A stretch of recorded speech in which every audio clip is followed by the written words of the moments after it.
The information provided on this podcast is for general informational purposes only and is not intended as a substitute for professional medical advice, diagnosis, or treatment.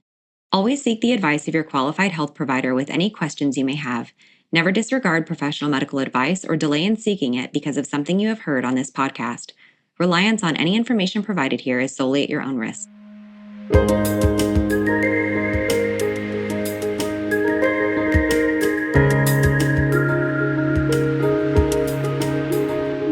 Welcome to the Birth Baby Podcast. Each week, you'll find guidance, encouragement, and practical tools to support you through pregnancy, birth, and the postpartum journey. I'm your host, Sierra Morgan, a certified birth and postpartum doula, hypnobirthing educator, and pediatric sleep consultant. I'm also the owner of a doula agency in Austin, Texas, and the founder of the Birth Baby Academy, where I offer classes for both parents and birth professionals. Thanks for being here.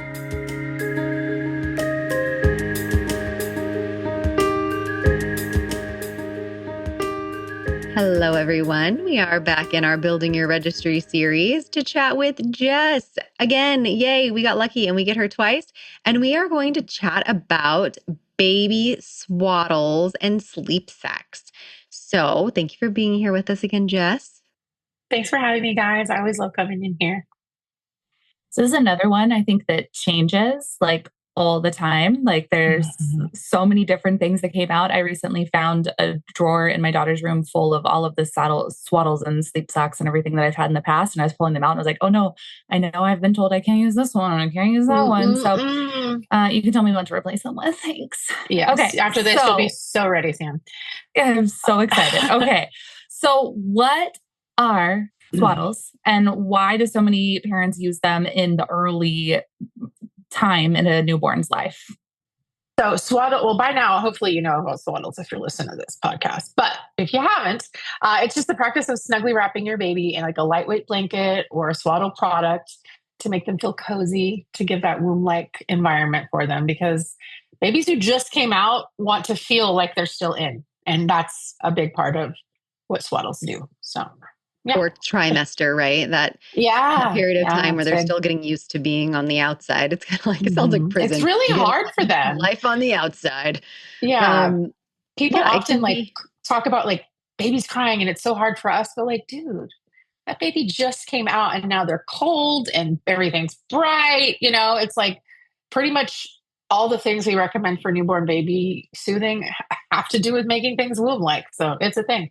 Yeah. And then another big piece of that, as from the sleep consulting side of things or sleep shaping side of things, is that moro reflex is so active early on in their lives. And for those of you listening, if you don't know what that means they literally feel like they're falling off the side of a building because all of a sudden their arms flail out to the side and that makes them feel like they're falling and they wake up.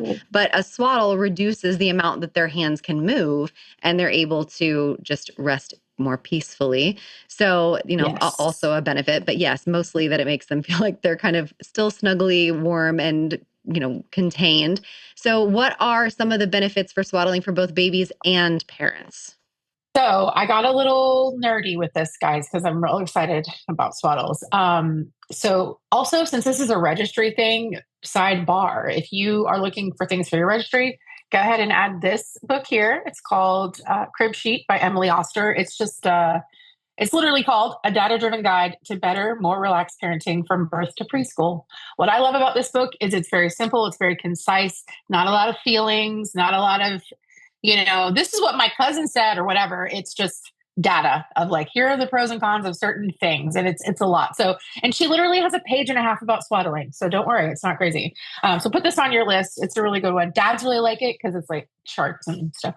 So I did want to read one little part from it because this was something I found so interesting. And I was like, wow, people need to hear this because I don't know why, but everyone's in a debate about swaddles now. I'm like, come on, this is scientific, y'all, get over it. Also, if you don't hear us talking about something on this podcast that you've heard about swaddling, it's probably because that's not an evidence-based thing because we don't talk about that here. So there was a study done about swaddling. So the study strongly supported, this is directly from the book, okay? So this is not me talking.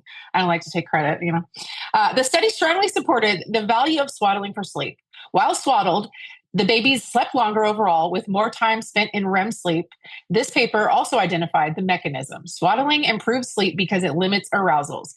Swaddle babies are equally likely to have the first stage in arousal measured by size. They're using air quotes, but are less likely to move from the second stage, startles, or the third, fully awake. Sometimes something about the swaddle discourages these second and third stages. The effects are big. The study found that when babies were not swaddled, a sigh turned into a startle 50% of the time. When they were swaddled, this occurred only 20% of the time. It's probably that moral reflex. I'm not a big math lady, but I think that's 30% that we can say is an improvement, right? Like, I love babies, but I don't think math. So yeah, I just thought that was really cool because it's science, guys. They did a study. So like, let's just swaddle the babies and not to worry too much about things.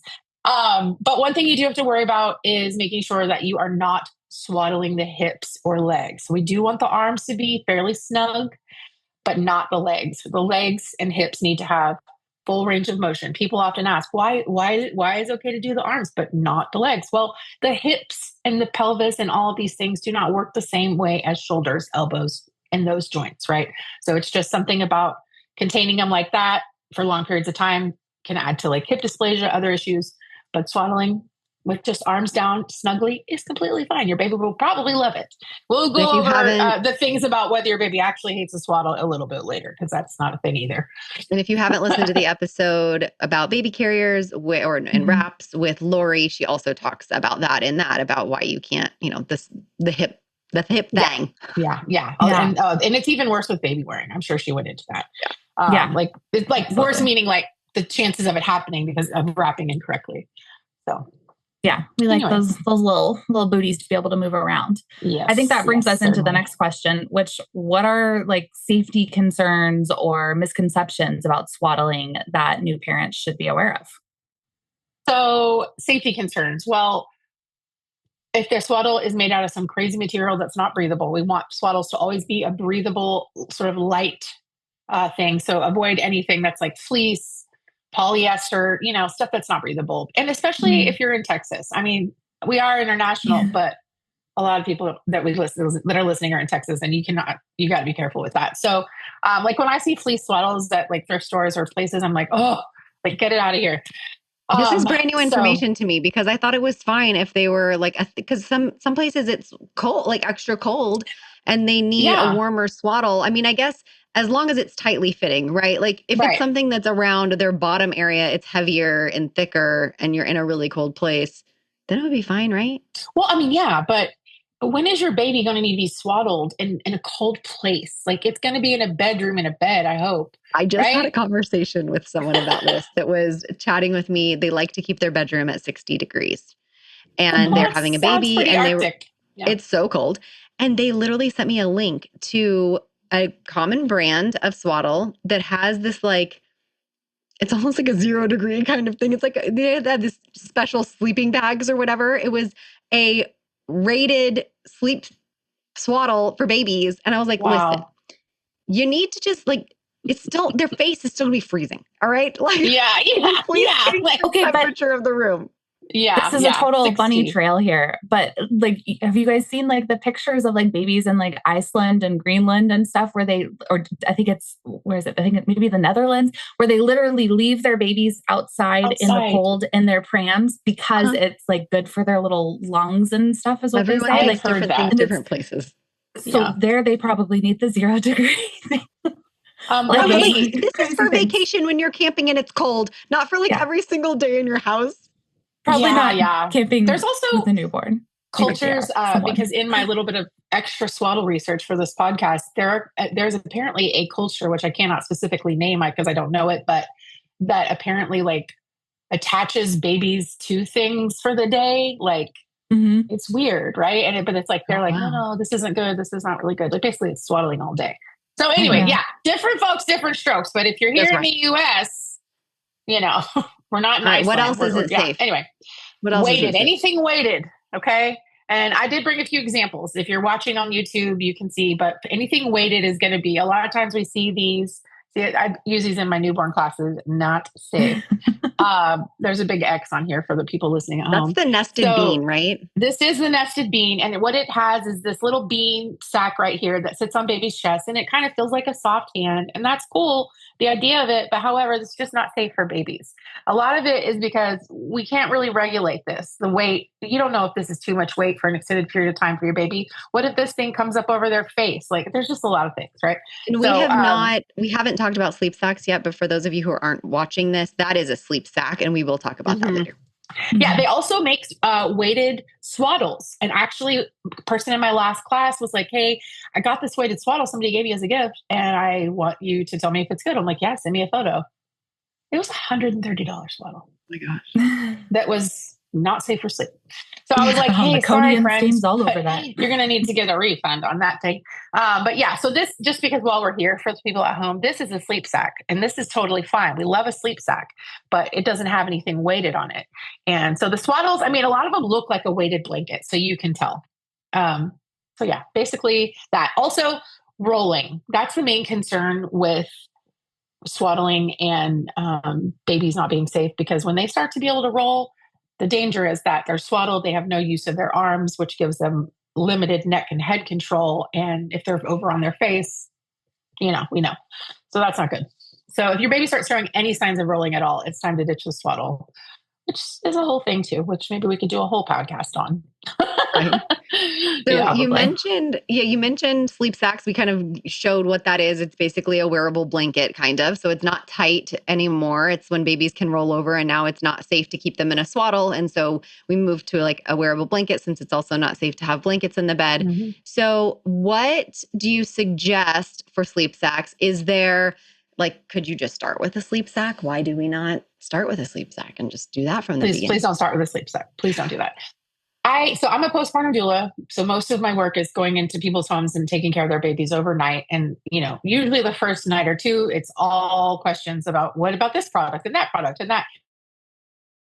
Thought you're supposed to start out with this. And that's, just whatever, limited knowledge. Okay. But absolutely start with a swaddle. And I do want to touch on whether it's now or later, I'm not sure about like what it would look like if your baby actually hated a swaddle, which is super rare. A lot of parents say that, like, they're like, oh, well, my baby hates the swaddle. And, Sierra and I are always like, no, they don't. I don't think so. So typically, if your baby hates the swaddle, it's going to look like they're fighting and they're crazy. And then as soon as you take the swaddle off, they're completely fine, which I've never seen in 6 years of full time taking care of newborn babies. So you decide for yourself whether that's really a thing. Like little signs like that are super duper obvious. But a big problem that I see most of the time with swaddling isn't necessarily that babies don't like it. It's at the timing. If parents are doing it when babies are gassy, hungry, grumpy for anything, any transition is going to piss them off, for lack of a better word. So it's not the swaddle's fault. It's just babies are, sometimes hard to figure out, and maybe that just wasn't the right time to do it. So I always tell people to practice when they're more calm and that kind of stuff, so you can make sure that, they're like getting a good positive association with it. Because I promise you, it's science. They love the feeling. They don't want to be flailing arms all around. And like the study I read said, I've seen that for myself. Babies, I get there and clients are like, oh, they don't like the swaddle. So, and I'm like, yeah, we're not going to do that. And like the baby I have right now, they were same thing. They had her sort of like with her arms kind of loosely in the blanket. And that baby was 5 weeks old, waking up every 2 hours, y'all. Like we don't have to do that. We don't have to do that, And so now it's like she hates it as she's getting to sleep, but then we swaddle when she is asleep and she sleeps longer. So it's true. It's true. Swaddles are life. They're the best. Another thing about that too, we did a podcast series on craniosacral everything or cranio everything.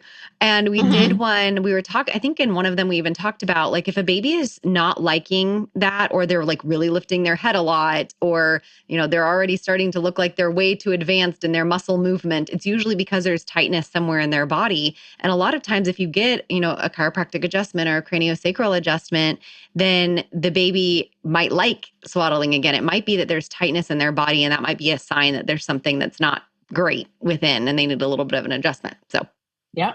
Besides definitely. An attitude adjustment. Just kidding. Oh, I know. All these babies in attitude adjustment. I'm just kidding. They're sweet and wonderful. They are. So yeah. So I think, that's kind of where I'm at with the sleep sack versus starting out, no, we go into that. We don't want to start with that. People just hear things. Somebody has an experience. They tell you about it. It makes an impression on you. And then you go with that. It's the same with birth stories. Like, maybe don't hear a ton of birth stories when you're pregnant because that's their business, not yours. Well, so is somebody's swaddle experience. You know what I'm saying? Like, all babies are different. So every baby's going to be different for sure. Mm-hmm. And what about those ones that are like the hands up swaddles? Like they have they kind of look like so like I said, I got real into this. So we're going to go over my whole outline of all the different swaddles. So I don't actually have that one in person. We would expect I'm going to make a note. Less. I know, but I need to get that one. So you'll have to do your own research on that particular kind. But basically what we have are traditional blankets. Okay. It's just any old blanket. Like your baby's going to come home from the hospital. Well, not from the hospital, but in the hospital, they're going to look like a little burrito. It's going to be so perfect. And you're going to come home and you're going to be like, what the heck? How do I do this? In fact, I actually want to read this quote too, because it's really funny. Okay. This is directly from Emily Oster. This is really funny. Let me suggest you learn from the mistakes of those who have come before. If you want to swaddle, you can use a regular blanket. The nurses in the hospital can, but not you. Luckily, the market has fixed that. And I thought that was so funny because it's true. I do. And I have to tell parents this all the time because I also swaddle like an L&D nurse because I do it all the time. And they're just like, oh, how do you? I'm like, I've been swaddling babies for so long. Like, don't use me as an example. So just make it easier on yourself. Don't do that. Just get something that's easy. But in a pinch, you can use just a regular blanket. I like the ones that are stretchy. You can see me stretching this if you're on the YouTubes. So that's the best, honestly, because a little bit of stretch is great when you're using a blanket. The muslin blankets also work okay. They're not as stretchy, but in a pinch, any blanket can be a swaddle. Even a towel can be a swaddle. I don't recommend it, but in a pinch, like I said. Okay, so that's the traditional blanket. And then just a couple different examples. So this is one of my favorites. So if we're going to talk about brands, there's two that I recommend the most. And this is the first one. It's called the Miracle Blanket. Write it down. The Miracle Blanket. It is available on Amazon. So here is, it looks really complicated and crazy. So it's not one that I super recommend for starting out.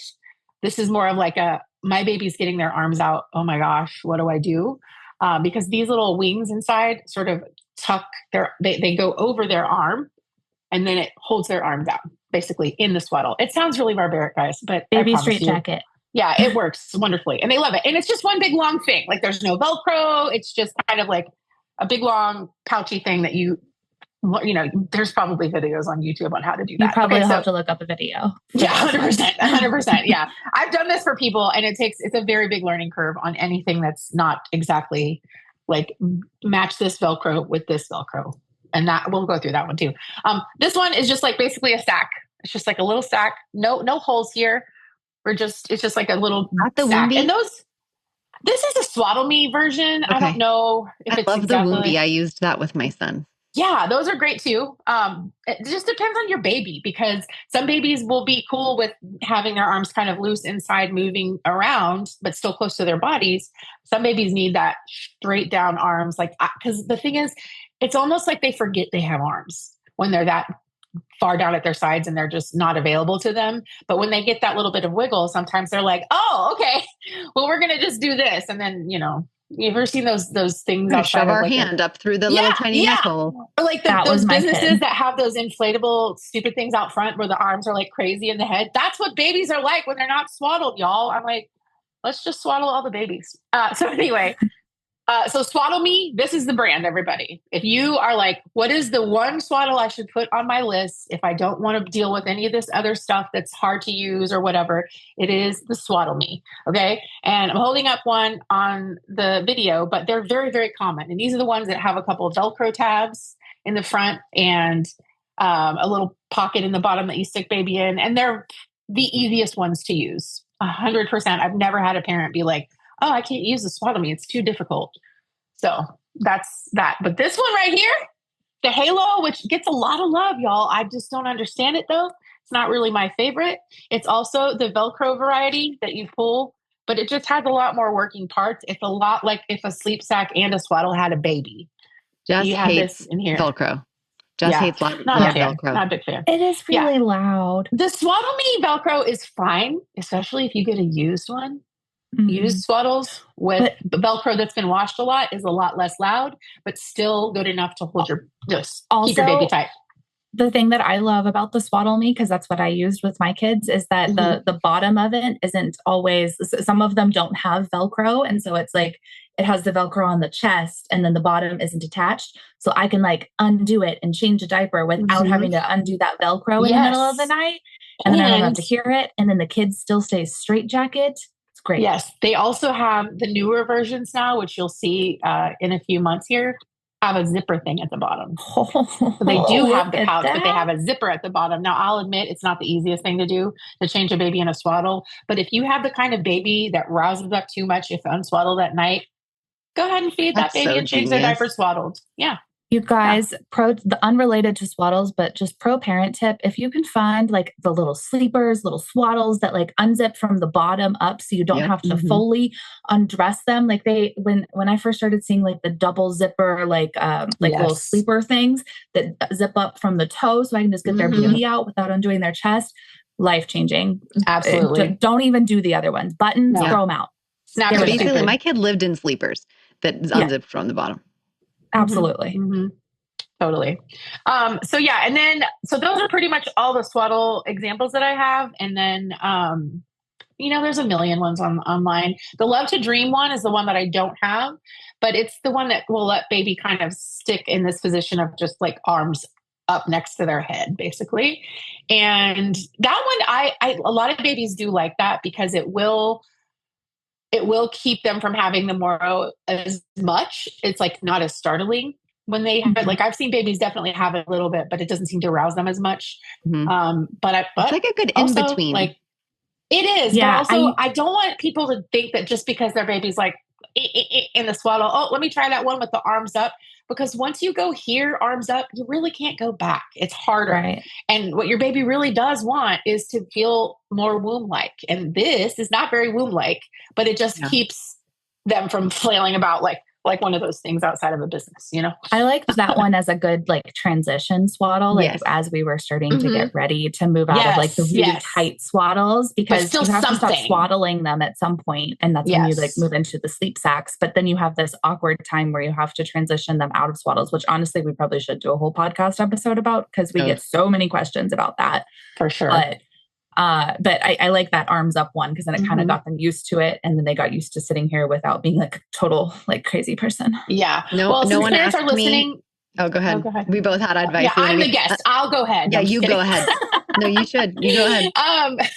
If you're looking for a time, because I know some people are like, when is it? I don't want to look for the signs. Between 8 and 12 weeks is typically when babies are getting out of that thing, because around 4 months is when they start to do rolling stuff. So some babies go a little longer because they like it a lot and parents don't want to give it up or whatever. But, you can count on about 8 to 12 weeks of swaddling. The advice nobody asked me for is my favorite sleep sack is the zippity zip. I'm obsessed. I love it. Babies look like little starfishes in them. And my son wore one until he was 2, when he was too big to fit into it lengthwise, because they have all different sizes and they can walk around in them. And he would walk around and he would look like a little starfish. Like a pig. He would pick up his little loveys and he'd because it covers their hands. But I extra love sleep sacks for as long as you can keep a baby in a sleep sack, because it makes it harder for them to climb out of a crib, because they can't grip their little feet on those little bars. And if they can't really get all of the way to their hands because they're slippery, because they have cloth on them, they're very less likely to be able to pull themselves over. So, if they have a thumb sucker, obviously you're not going to want one that covers their hands. But you don't want a thumb sucker either, friends. That's another podcast. Samantha and I, we agree. I think we've mentioned that maybe on every episode of this Swaddle series, of this registry series. Yeah. Don't have a thumb sucker. You don't. You can't take away their thumb, dude. You can take away a pacifier. You can't take away a thumb. Okay. They'll always have that, hopefully. All right. Yep. Well, this is awesome. Any last pieces of advice you want to give? So buy a Velcro swaddle. Don't mess around and find out by, buying the wrong swaddle or only having blankets. I said mess, you guys, instead of the other word. I really want credit for that, by the way. Thank you. You get credit. So just get one at least, because, all your friends are going to have an opinion about a swaddle, but just get whichever one I've talked about that resonates the most with you. And just know that your baby probably isn't going to hate it. Just give it time, give it practice. do it when they're not mad and overtired and hungry and all the different things. Hopefully the nurses in the hospital, if you're going to have birth in a hospital, will get the baby used to that before you leave. And that's wonderful. So yeah, that's it. Amazing. Swaddles. I'm very pro swaddle, guys. Pro swaddle episode. Yeah. I like it. Yeah. I think this is great. So, Jes, where can our listeners go to learn more from you about newborn sleep and postpartum support and more swaddle and snoo preaching? Oh, we didn't even talk about the snoo on this. No, we did last time. It's okay. Oh, we did. But we did. They already listened to that one. Right. But since we're talking about swaddles real quickly, I wrote down my top 3, and it was Miracle Blanket, Swaddle Me, and the snoo. Swaddle. The snoo one is really cool. Yeah, it is. And it's the safest one because your baby's stuck to the bed. Anyway, we've already done the snoo. They sponsor us, snoo. Come on. We've been talking about you for 2 episodes. Oh my God. You're one of my favorite humans. Oh, thanks. So I'm available on Instagram. I'm just kidding. At Jes Gannon _doula is my handle. I'm not on there a whole lot, but I'm trying to post more stuff. And I'm honestly saying this to a group of people will probably make me do that. So we just talk about, baby sleep stuff, newborn insights, doula things. If you want to book anything with me, because I do offer a lot of virtual services for folks that are not local to Austin, but also in-person stuff. So anything like that, just go to empoweredbeginningsatx.com. Thank you, ma'am. Yeah. And we will also put in the show notes that Instagram handle and everything. And thank you so much for coming back and being with us. We always love having you here, and we'll talk to you later. Bye, guys. Thanks for listening. If you enjoyed today's episode, please take a moment to follow, rate, and review the podcast. It helps us reach more families who can benefit from this resource. For more resources, classes, and services, head to empoweredbeginningsatx.com or check out the Birth Baby Academy at birthbabyacademy.com. Until next time, wishing you confidence and calm on your journey through birth and beyond.